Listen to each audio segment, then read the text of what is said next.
What is hatching, Tug Peeps? Oldmantup coming at you today with our NPA Season 4 Week 5 matchup against Iron Boffin and the Rochester Rhydons. And did I say it right this time? Is it the Rhydons?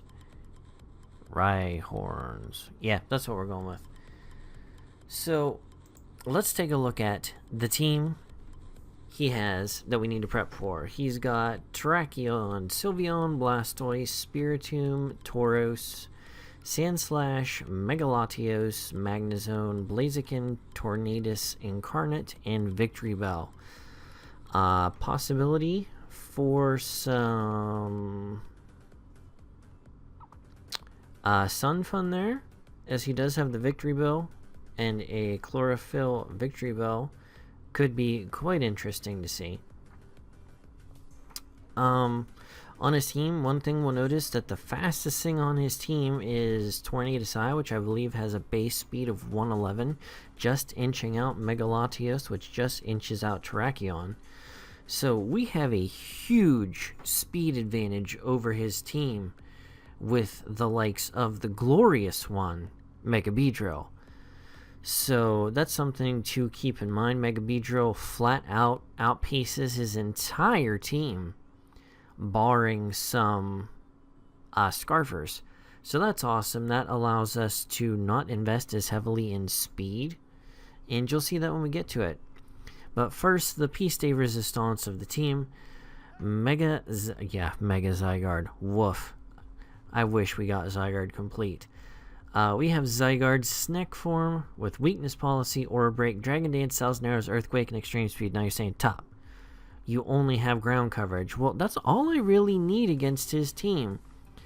He doesn't have a huge, solid ground resist. His Victory Bell, which is a grass type, which would resist it, is also part poison. So everything else on the team takes neutral damage to 1,000 arrows. So that's just awesome. So I mean, we have Dragon Dance, 1,000 arrows, Earthquake for the things that levitate or fly, because levitation doesn't matter because of Aura Break. That's right. What am I thinking? But yeah, I mean, it just does a number to this team, especially after a Dragon Dance or two. Woof. The speed tiers on his team. The next fastest thing to Zygarde, I think, on his team is Blaziken? Yeah, I want to say it's Blaziken. There's a huge speed gap in his team, which is very beneficial to us in the stuff we have. But we're running Adamant Nature, 164 speed, 252 attack, and the rest dumped in hit points. Like I said, we got the Weakness Policy on there. And that's for taking the teched hidden power ices from a few things that we have the possibility to survive. And yeah, awesomeness. Next we have Baron, Life Orb, Lucario, Justified, Swords Dance, Bullet Punch, Extreme Speed, and Close Combat. The pairings of Bullet Punch and Extreme Speed do a lot of damage across his team. The things that resist the Bullet Punch or the Extreme Speed get hit very hard by the Bullet Punch or the Extreme Speed. Pardon me, recording this late, I apologize. Barring that is Magnezone, the only thing that really stands up against both of them after a Swords Dance is set up. But we have the Close Combat for that, should it come to that. And we are also rocking the Adamant, because we only need to hit the 136 speed to outspeed everything below our first two attackers. And we're going to be rocking, like I said, the Adamant, 252 attack, the 204 speed, 44 hit points, and 4 and 4 invested in the defenses. Next, we're going to be bringing Poseidon and Polion with the Choppleberry this week to reduce those super effective fighting type attacks, with the likes of Tornadus I, possibly carrying the Focus Blast and or Superpower. I think it gets both those moves. Fighting moves from Blaziken. What else would be packing? A surprise fighting move. And possibly taking a Close Combat and living from a Max Jolly Terrakion. Barely. Just barely. But that's the set we're rocking this week. We've got 252 in HP, max special attack, 204 special attack, a little bit in the defense, because we need to put a little in defense to guarantee we live a full HP close combat from an unboosted Terrakion. Yeah, that's right. So that's what we're doing. 12 in speed, because he does have a few base 60 speed mons that we don't want to get speed crapped out of, so we dropped 12 in there instead of the normal 8. And we're running the Calm Nature with the Stealth Rock, Toxic, Defog, and Scald. Thought about running Roar this week just to cycle through his team in the event he would have any setup sweepers like the possible Megalatios. But after talking it over with the team, we believed that Toxic would be more beneficial overall. And after Empoleon did so much work last week, we're looking forward to it getting a little bit more.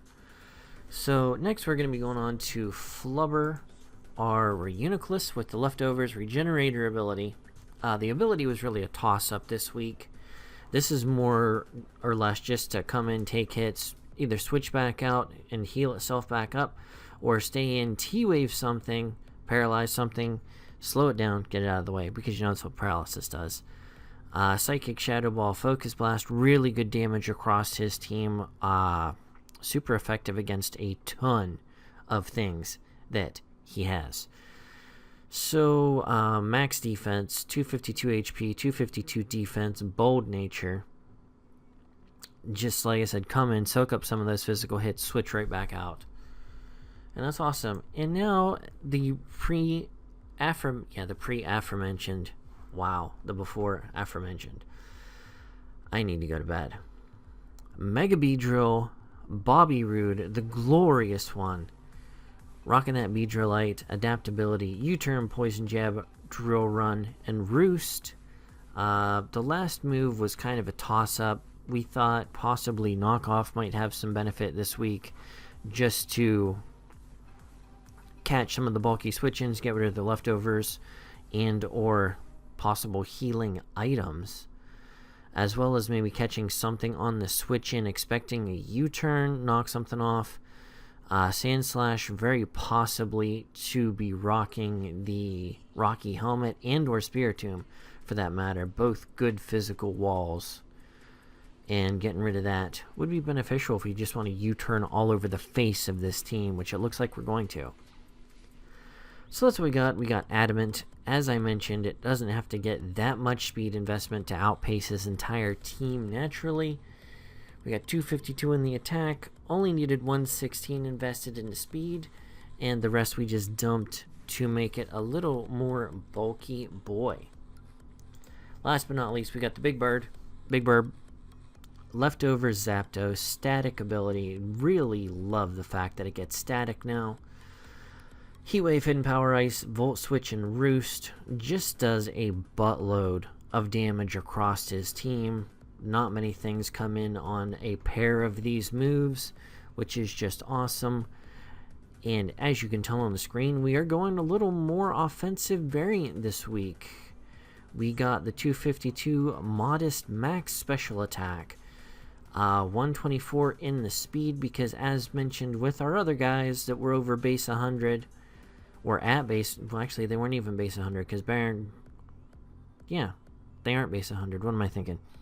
Our other guys, our first two boys on the team, Zapdos only needs to hit that 136 speed at level 50 to outrun everything that is slower than it, barring Scarfers.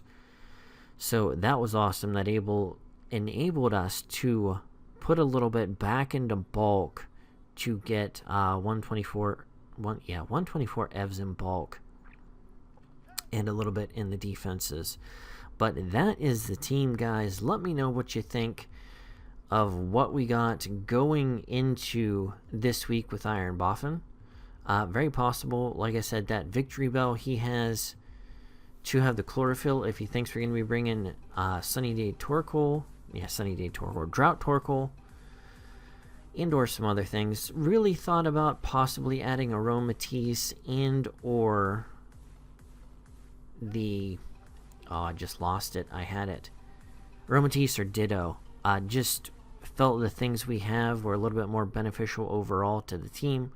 But those were a few boys who were thought about tagging in from the sidelines this week, but just didn't quite make it. But anyways, guys, this has been Oldmantup. Let me know what you thought down in the comments below. Like I said in the previous matches, this game will already have been played by the time you make your comments, so don't tell me how stupid I am and I need to change this particular thing because it won't help me. But if you'd like to give some constructive criticism, like learning how to talk, go ahead and leave that down in the comment section below. And I will catch you guys on the flip side, and hopefully another Pyrata to victory. Peace.